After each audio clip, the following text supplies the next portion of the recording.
ایک اقلیت انسانوں کی ایسی ہوتی ہے جن کے لیے میں دو لفظ اب استعمال کر رہا ہوں، ذہین اور حساس۔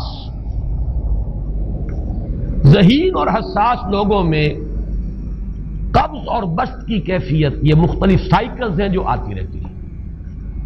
کبھی طبیعت میں پشمردگی ہے، دل بجھا ہوا سا ہے، کچھ نا امیدی سی ہے، خود اپنے اوپر اعتماد کی کمی محسوس ہو رہی ہے، مجھ میں صلاحیت نہیں ہے، میں کچھ نہیں کر سکتا، اب تک جو کچھ کیا اس کا بھی ہے، امنگ بھی ہے، امید بھی ہے، روشن پہلو نظر آ رہے ہیں۔ قبض کی کیفیت میں تاریک پہلو نظر آتے ہیں، مایوسی کے پہلو نظر آتے ہیں، پیسیمزم کی کیفیت، اور یہ جو بسط کی کیفیت ہے اس میں روشن پہلو۔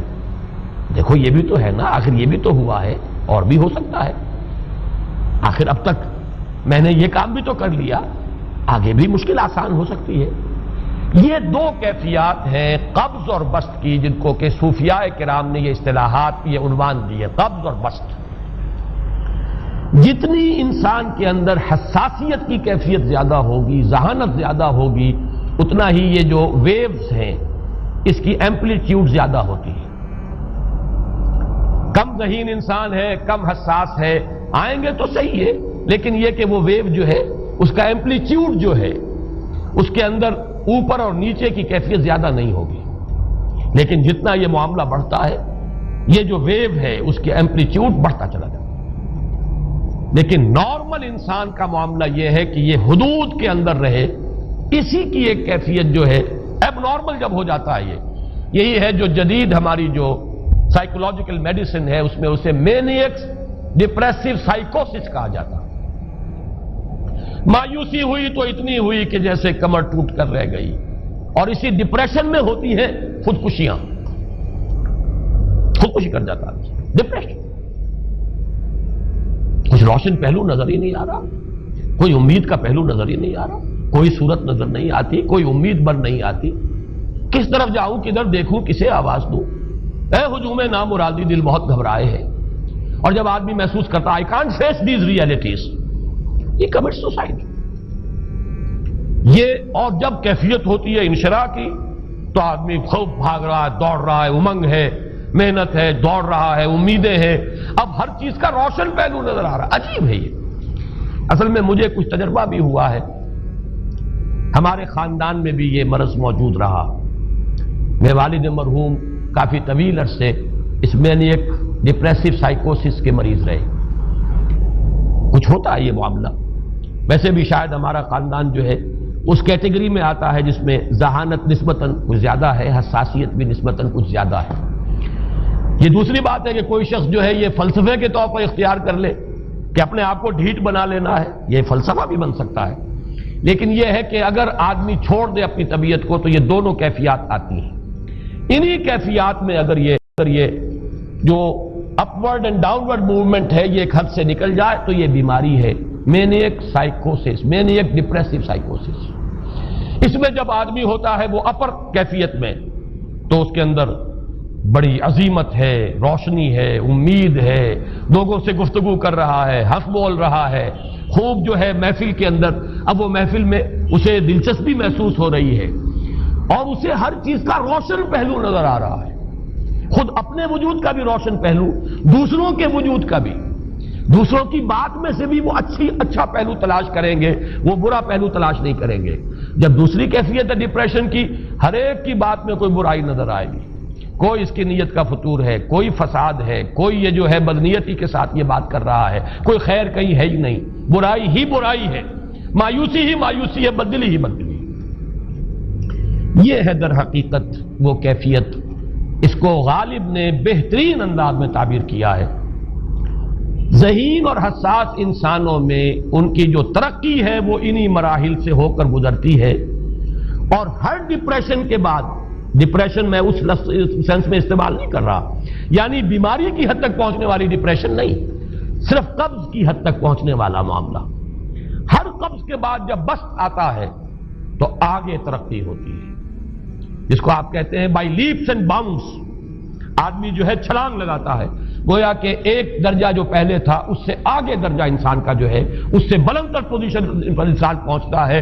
ہر قبض کے بعد جو نیا بست آتا ہے وہ ایک نئی کیفیت، نئی شان، نئی بلندی، نئی رفعت لے کر آتا ہے. اس کو غالب نے تعبیر کیا ہے بہت خوبصورت انداز ہے. رکتی ہے میری طبع تو ہوتی ہے رواں اور. یعنی شاعر بھی کبھی ایسا وقت آتا ہے شعر جو ہے اس پر نازل ہی نہیں ہو رہا، شعر نہیں کہہ پا رہا، طبیعت میں رکاوٹ سی ہے، بندش سی ہو گئی ہے، کوئی کلام موضوع ہو ہی نہیں رہا. لیکن پھر جب یہ کیفیت جو ہے بدلتی، ایسا وقت آتا ہے شعر جو ہے اس پر نازل نہیں ہو رہا، شعر نہیں کہہ پا رہا، طبیعت میں رکاوٹ سی ہے، بندش سی ہو گئی ہے، کوئی کلام موضوع ہو ہی نہیں رہا. لیکن پھر جب یہ کیفیت جو ہے بدلتی ہے اور جب پھر بست کی کیفیت آتی ہے، رکتی ہے میری طبع تو ہوتی ہے رواں اور. پھر اس کے اندر ایک جولانی نئی ایک کیفیت جو ہے انشراح کی، وہ ایک بالکل نئی کیفیت، نئی شان کے ساتھ. یہ ہے وہ معاملہ جو ان آیات مبارکہ کے پس منظر میں ہے. اسی لیے اب میں آپ کو اس کا حوالہ دے رہا ہوں. تفسیر مظہری میں قاضی ثناء اللہ پانی پتی رحمۃ اللہ علیہ نے بہت عمدہ بات فرمائی ہے کہ حالت قبض اگر کسی شخص پر طاری ہو تو اس حال میں اکسیر کا درجہ رکھتی ہے یہ سورہ مبارکہ، اس لیے کہ یہ نازل ہوئی ہے محمد الرسول اللہ صلی اللہ علیہ وسلم پر اسی حالت قبض میں. وَالضُّحَىٰ وَاللَّيْلِ إِذَا سَجَىٰ مَا وَدَّعَكَ رَبُّكَ وَمَا قَلَىٰ وَلَلْآخِرَةُ خَيْرٌ لَكَ مِنَ الْأُولَىٰ وَلَسَوْفَ يُعْطِيكَ رَبُّكَ فَتَرْضَىٰ أَلَمْ يَجِدْكَ يَتِيمًا فَآوَىٰ وَوَجَدَكَ ضَالًّا فَهَدَىٰ وَوَجَدَكَ عَائِلًا فَأَغْنَىٰ. یہ تمام آیات اب معلوم ہوگا کہ جیسے موتی پروئے ہوئے. ایک لفظ قبض، اب اس میں جو بھی واقعاتی اور جو میں نے آپ کو روایاتی جو بھی پس منظر بیان کیا وہ بھی فٹ بیٹھ رہا ہے. وہ خودکشی کا معاملہ بھی آ گیا، اس میں فٹ بیٹھ رہا ہے کہ بخاری شریف میں روایت موجود ہے کہ حضور فرماتے ہیں کہ میری طبیعت پر اس درجے اضطراب تھا، اتنی کیفیت جو ہے میری تشویش کی تھی کہ میرے دل میں بار بار خیال آتا تھا کہ پہاڑ پر چڑھ کر اپنے آپ کو نیچے گرا دوں.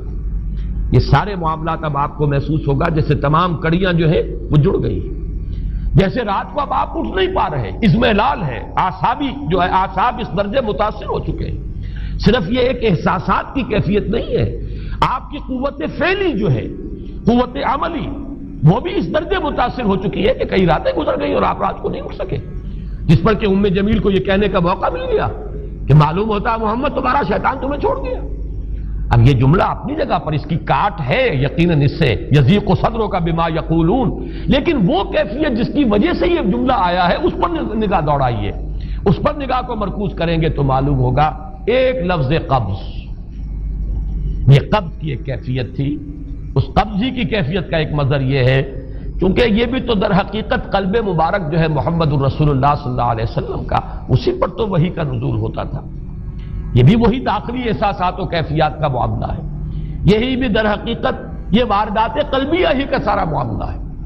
اس کو آپ خارج سے تعبیر نہیں کر سکتے، نہ ابھی کوئی ایسے مصائب تھے، نہ ایسی کوئی مشکلات تھیں، نہ ابھی کوئی رد و قضا ایسی شروع ہوئی، نہ ابھی کوئی بحث و نزاع کا معاملہ ایسا ہوا، نہ کوئی ابھی کوئی فزیکل پرسیکیوشن شروع ہوئی. یہ سب داخلی ہی کیفیات ہیں، اور ان داخلی کیفیات کے حوالے سے ان سورہ مبارکہ کو اگر صحیح سمجھا ہے تو صوفیہ نے سمجھا. وہ جو اقبال کا شعر ہے کہ کچھ جو سمجھا میرے شکوے کو تو رضواں سمجھا، مجھ کو جنت سے نکالا ہوا انسان سمجھا. اور کون سمجھے گا؟ وہ تو سمجھے گا کہ دکھے ہوئے وہ دل کی صدا ہے. وہ کیا ہے جو اقبال کی وہ ایک نظم ہے، پرندے کی فریاد، گانا اسے سمجھ کر خوش ہونا سننے والے. یہ تو در حقیقت ایک دکھے ہوئے دل کی صدا، فریاد یہ صدا ہے. تو یہ کیفیت جو ہے رضوان سمجھ سکا ہے جو کہ داروغہ جنت ہے، اس نے سمجھا یہ وہی آدم جو نکالا گیا تھا یہاں سے، یہ اس کی فریاد ہے. کچھ جو سمجھا میرے شکوے کو تو رضواں سمجھا، مجھ کو جنت سے نکالا ہوا انسان سمجھا. تو واقعہ یہ ہے کہ اس سورہ مبارکہ کا صحیح فہم اگر حاصل ہوا ہے، وہ امام راضی کو حاصل ہو ہی نہیں سکتا. وہ عقل اور منطق کی گتھیاں سلجھانے والے آدمی ہیں، اپنی جگہ ان کی کنٹریبیوشن بہت. یہ لغت اور ادب کا کوئی خاص مسئلہ اس میں ہے ہی نہیں کہ زمخشری اس میں کوئی جولانی دکھائیں اپنی، اس میں کوئی ایسا اشکال ہے ہی نہیں، نحوی اشکال ہی نہیں، ایسا اشکال ہے ہی نہیں، نحوی اشکال ہی نہیں. لیکن یہ واردات قلبیہ کا معاملہ ہے، احساسات باطنی کا معاملہ ہے، یہ نفسیات انسانی کا معاملہ ہے. اور اس کو وہی سمجھ سکتے ہیں کہ جو ماہرین علم نفس ہیں، اور وہ ہیں صوفیاء کرام ہمارے ہاں، جن کا وہ ذوق ہے، باطنی کیفیات و احساسات جن کا موضوع ہے کہ یہ در حقیقت حالت قبض کی کیفیت ہے۔